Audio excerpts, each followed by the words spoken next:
Hey guys, welcome back to my channel. So I found this cute little mold. It was either on Temu or Amazon. I can't remember off the top of my head.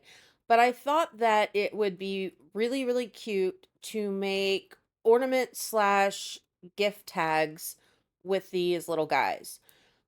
So the first thing that I'm going to do is I'm just going to pour in a thin, clear layer of resin and let this cure. Now, what I want to do is, because the mold is kind of detailed, there's, the eyes and the nose and the mouth and the scarf and gloves and all that stuff from the different figures that are on here. So I want to kind of embellish them with a little bit of glitter. And if you've seen my video from last week, you'll know that the issues that I had. So I had found that the best way to do it is to do it on top of a clear layer of resin first. However, this mold is different, and I'm wondering if I'm going to run into issues because it's actually like embossed. So those details are actually like, I probably should do this the other way around and just do it on the top, but I don't want to do that. I want to try it this way, so we'll see what happens. The mold that I used last week was it just had the pictures. There was no real actual like parts of the mold that were embossed. So we'll see how this works out. So my concern with doing it this way is that because of how the details are, when I put the glitter on, I can't go over, like, go too far over where the embellishments are. Otherwise, I'm going to have a main issue with how it looks on the other side. Like, it's going to be like kind of coloring out of the lines, and I don't want to do that. So all I did was take my heat gun, pop any bubbles, spread the resin around, thin it out, and then I'm going to get my dotting tool and just where like those buttons and all of those 90-degree corners are, I'm just going to pull those bubbles up to the surface, hit it with my heat gun again, and then let this cure for 24 hours. Now, the one thing that I have noticed in this mold that I didn't notice until after I poured this layer of resin is that in the gingerbread, especially on the feet, the mold kind of slants. So like it slants down, going down towards the head. So I'm kind of a little worried that the resin isn't going to stay and it's kind of going to just flow into the head and not cover the feet. So we'll see. But I don't want a lot in there because I do want to go with a background color like as a solid piece after I'm done with my glitter embellishments later on. So we'll see how this works out. So I'm just finishing this up, hit it with my heat gun real quick, and then that's it. We're going to wait for it to cure. Super simple, right? Okay, so here we are, 24 hours later. Now it's time to do all the accents that I want to do on these pieces. At this point, you've seen me do it before. I'm just using my Duraclear gloss varnish and glitter and painting it in those pieces, trying carefully to stay where the lines are on the embossed edges. Taking a toothpick just to kind of push the glitter around and manipulate it to wherever I need it to be to make sure that all of those areas are as covered as possible. And it works really well for the tiny little dots for the eyes and the Christmas tree ornaments and all of that good stuff. Now, if you make your Duraclear, like if you add too much into your glitter mixture, and it's really, really runny, you'll have the issue that I had in my snowman's like mouth where the just kind of ran together a little bit. So you want to make sure that you're not making it too runny. Just enough to kind of be able to move it around, but at the same time, not so much that it's going to just continue to do whatever it wants to do. All right, so at this point, I'm just going to let you watch this. I'll be back at the end for the rest.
Okay, so finishing up, I'm gonna let this dry for 24 hours before I hit it with resin. I want to make sure there's no moisture there, that that Duraclear is completely dry so that I don't have any issues with my resin curing. Now, 24 hours later, here we are. I've decided I'm going with four different colors. Green, obviously, for the Christmas tree. I'm doing a bronze color for the gingerbread, white for the snowflakes and the snowman, and then obviously red for Santa's hat.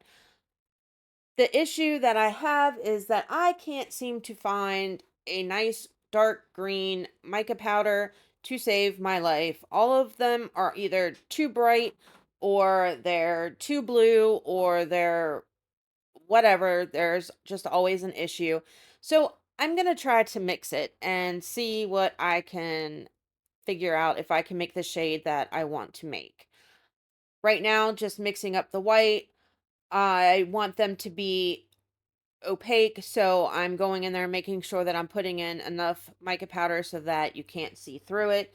I don't need a lot because I didn't leave a whole lot of room once I poured my clear layer, and these molds aren't super thick. They're pretty thin molds. I don't think that they are actually like for specifically for resin. I want to say they're like, I don't know, like a candy mold or something like that, because they're not like super glossy. Like they're not matte. It's kind of like a semi-gloss. It's not, I don't know. They're weird. But they're not specifically for resin. I'm almost 100% sure of that. But I did think that they were cute and they work, so here we are. So, okay, now the green. This was the closest green that I had to anything tree related, and it's turquoise. So it's not going to work. So, after talking to my husband on how to try and make this the green that I want, he said add some blue. So I did add some blue a little bit at a time just to kind of darken it a little bit. And I mean, I live in the Blue Ridge Mountains, so it kind of works with how our trees look here with the blue hue to it. But it didn't do exactly what I wanted to do, and then it got too blue. So I ended up getting my casting craft pigment that I think it's green. I don't know. It doesn't have the color listed anywhere, so I don't know if it's actually like green or if it's a different shade of green. I have no idea. But I'm just going to add this to it to darken it up some and give it more greeny effect. So I don't know. It still ends up not being what I have pictured in my brain, but it's what I got. So that's what we're going to use. And honestly, at the end, I think they come out really cute. The Christmas trees are actually probably my favorite finished. I really like how they turn out. So I guess it worked out. But yeah, so just mixing this up, and then I'm just going to pour it into each of the molds. We're going to let that cure, and then I'm going to show you how we're going to make these into some cute little name tags that can be used as a Christmas tree ornament for your Christmas gifts this year. So as soon as I'm done mixing, once I pour, what I'm going to do is I am just going to pour like a little bit into each mold.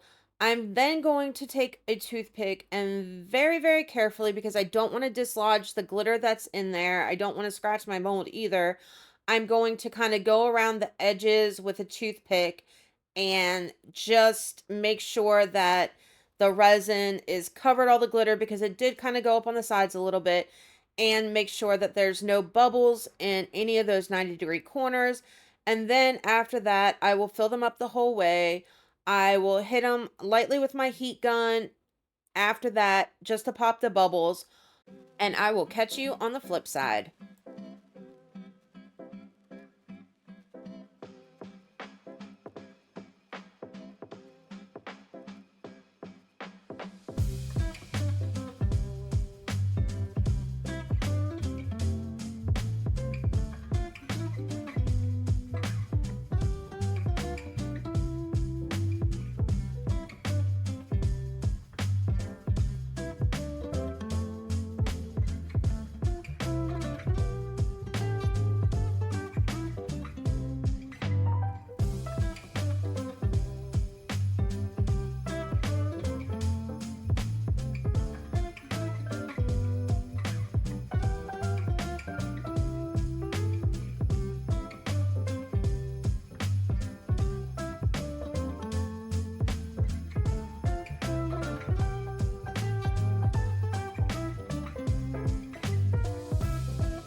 All right, I'm back. So here we are 24 hours later.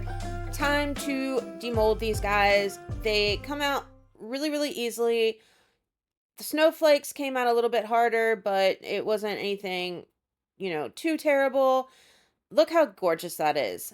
I'm telling you, the Christmas trees are my favorite, favorite, favorite. The gingerbread man, I mean, he came out quite cute too. I really do think that these will make really, really, really cute and unique gift tags and just Christmas tree ornaments that you can, just decorate up your packages with a little bit this year for the kids. Personally, I think more for kids than adults, but they are really cute. They'd honestly even make really cute magnets for your refrigerator. I think anyway. I don't know about you guys. My grandkids love, love, love coming over here and playing with all the magnets on my fridge. So that would be a cute idea too. You could even get actually, I don't know. I mean, you could get your Cricut if you had it and put some vinyl on there with their names on it. But me personally, once I get into the really small lettering, I have a really, really hard time weeding those and they always move around. So even with like, you can do like a paint pen or whatever and write their names on it, just, something cute for them.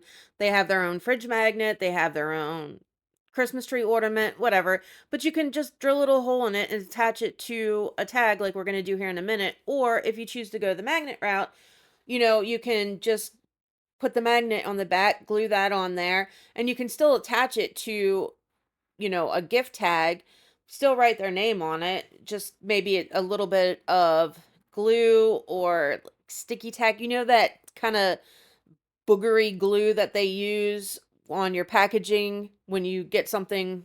I don't know what it is or how to find it. I don't know what it's called, but I'm sure you could find it somewhere if you knew what it was called. But something like that to attach it to the gift tag. Okay, so one day I will stop being lazy and get out my Dremel and do this the right way.